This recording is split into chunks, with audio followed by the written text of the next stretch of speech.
Okay, so looking at that warm-up, I've kind of already told you, hey, this is wrong. Why is it wrong? Yeah. Well, you have to, what is the word that you used for? Oh, like expand the top and the bottom and get them to your two factors before you can simplify. Exactly. This x squared is attached to this 4. So I can't cancel an x squared without also canceling something with this term as well.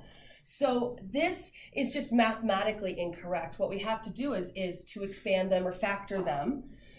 This factors as x plus 2, x minus 2. This factors as an x times an x plus 2. And then you would see that you can reduce those. And you're left with an x minus 2 over an x. So that's a huge takeaway in this first section. It's going to be really important to have our factors in these rational functions because when we get to graphing them, each of these factors has a zero maker. And each of those zero makers is an interesting place on the graph. Excuse me. So when we are determining the least common denominators, one of the approaches that I want you to use is to think about it in like 3 phases.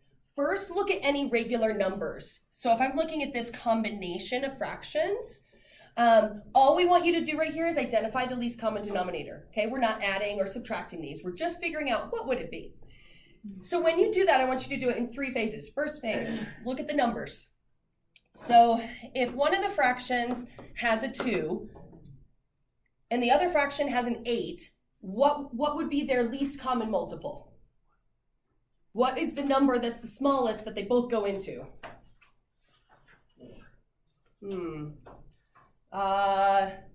If you had a 1/2 and you had to add it to a 1/8, what would be your common denominator? 8.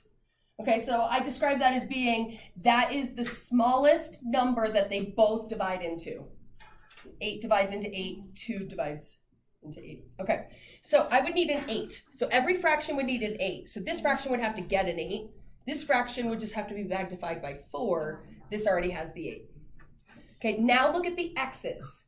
This fraction has an x squared. This fraction has an x. So do I need to go all the way to x cubed for them to be in common? No, I can get away with just an x squared. So if I had to give all of these fractions the least common denominator, this would have to get an 8 on the bottom and an 8 on the top. This would need to get a 4 and another x, so that would have to get it on the bottom and on the top. And then this would need to get the x squared on the bottom and on the top. Because whatever you do to the denominator, you have to do to the numerator. So make sure to read the instructions in the homework. There are sets of questions where you don't have to actually add these or subtract these. You just have to identify the least common denominator. So let's try that here. But in this case, the common denominators have some quantities involved. So if I've got this quantity, and then I've got that quantity, and then I've got a plain old 5. What might I want to do first? What might I want to do first? Factor. Definitely want to factor first. So this is an x plus 2 and an x minus 2. Okay, so now let's go through and let's figure out what would be our least common denominator. Start with the numbers, plain numbers. I've got a 5. I don't have any other numbers, so every fraction better have a 5 in the denominator. Now, this fraction has an x plus 2. So I have to meet that requirement. So I absolutely, every fraction better have an x plus 2. But then when I move over here, this one has 2x. Oh, no, it has an x plus 2, and then it has an x minus 2.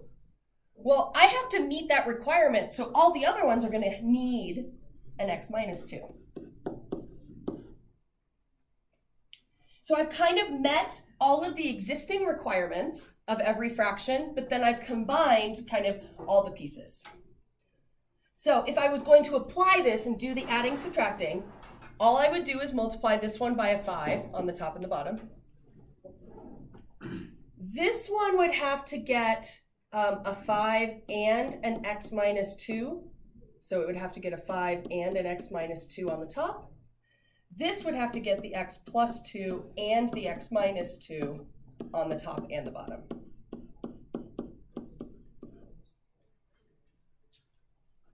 So that's kind of the process if you were actually adding and subtracting them.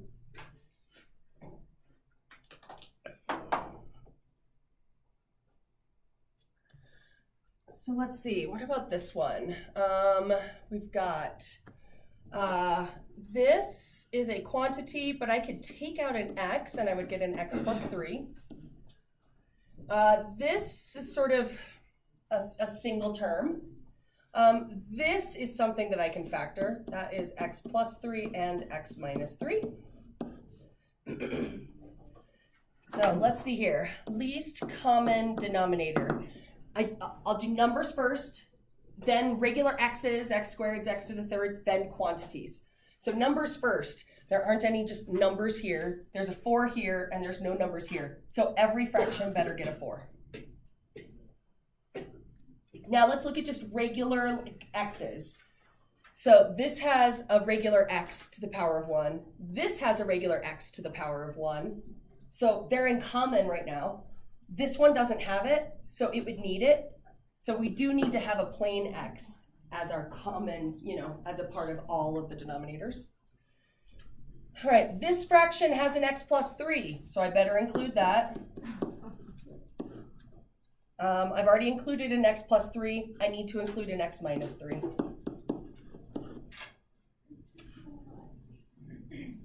So this common denominator has, I would say it has 1, 2, 3, 4 parts to it.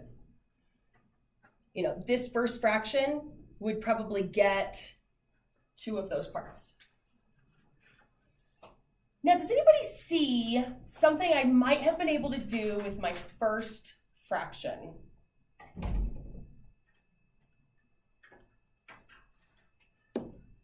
So before I even decided on the common denominator, notice how this could have reduced this.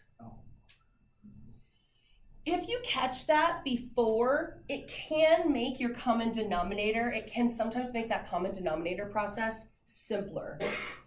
So look for any opportunity to sort of reduce before you kind of add and do common denominators. So just look out for that.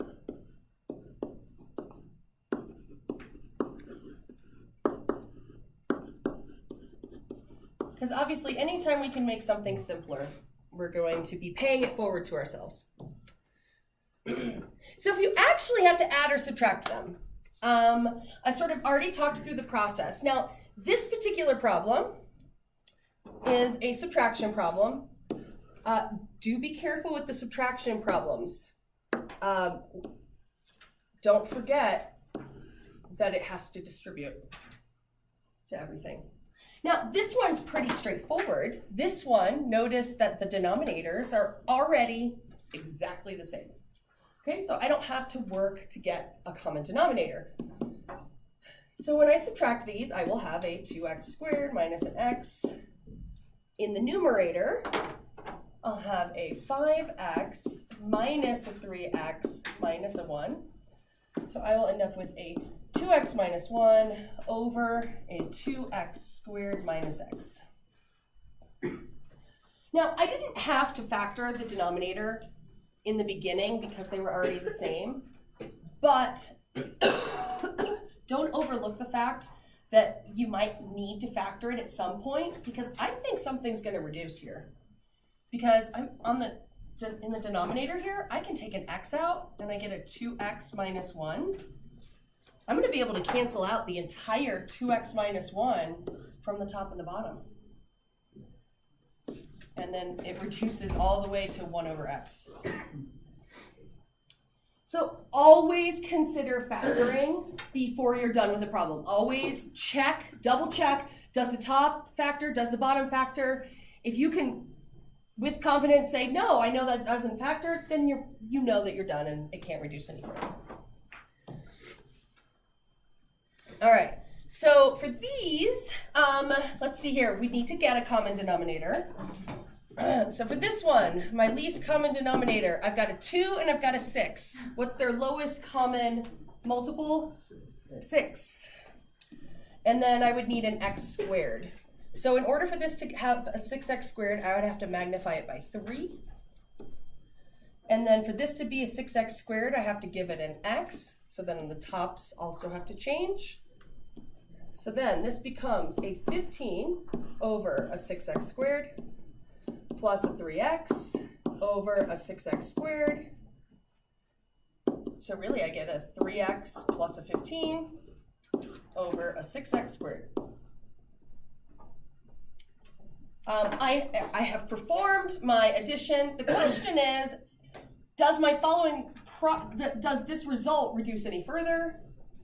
And I think we can. Can't we divide each of these terms by 3? So then it would be an x plus a 5 over a 2x squared.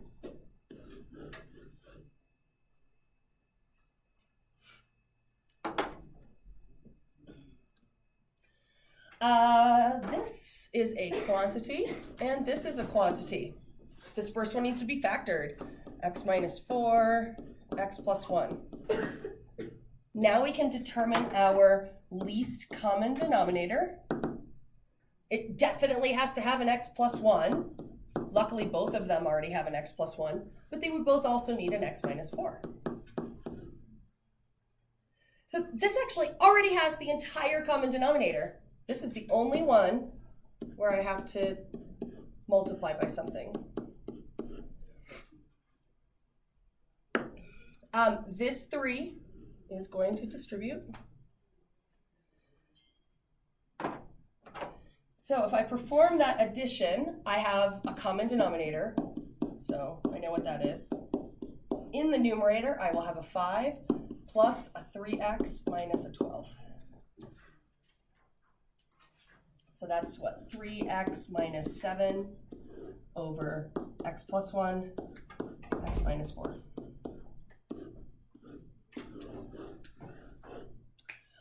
Do yourself a favor, always leave your answer in factored form. There's no reason for you to multiply out that denominator.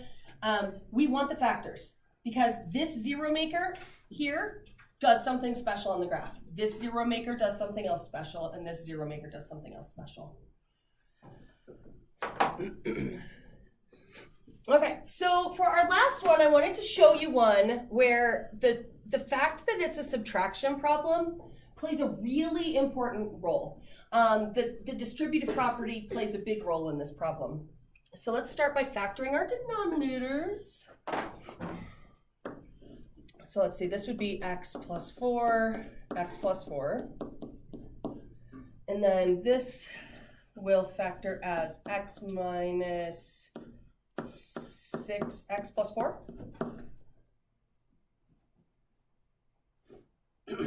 All right, so my least common denominator. Well, this fraction already has 2 of those things. So I have to meet that requirement. Every denominator would need to have 2 of those. X plus 4, x plus 4. Now, when I come over to this denominator, I need to now add in an x minus 6. That has to be also a part of my common denominator. All right, so now I'm going to go and apply the common denominator. So let's see. This first fraction needs the x minus 6. So it's going to get it on the bottom. It's also going to get it on the top. This second fraction needs another x plus 4.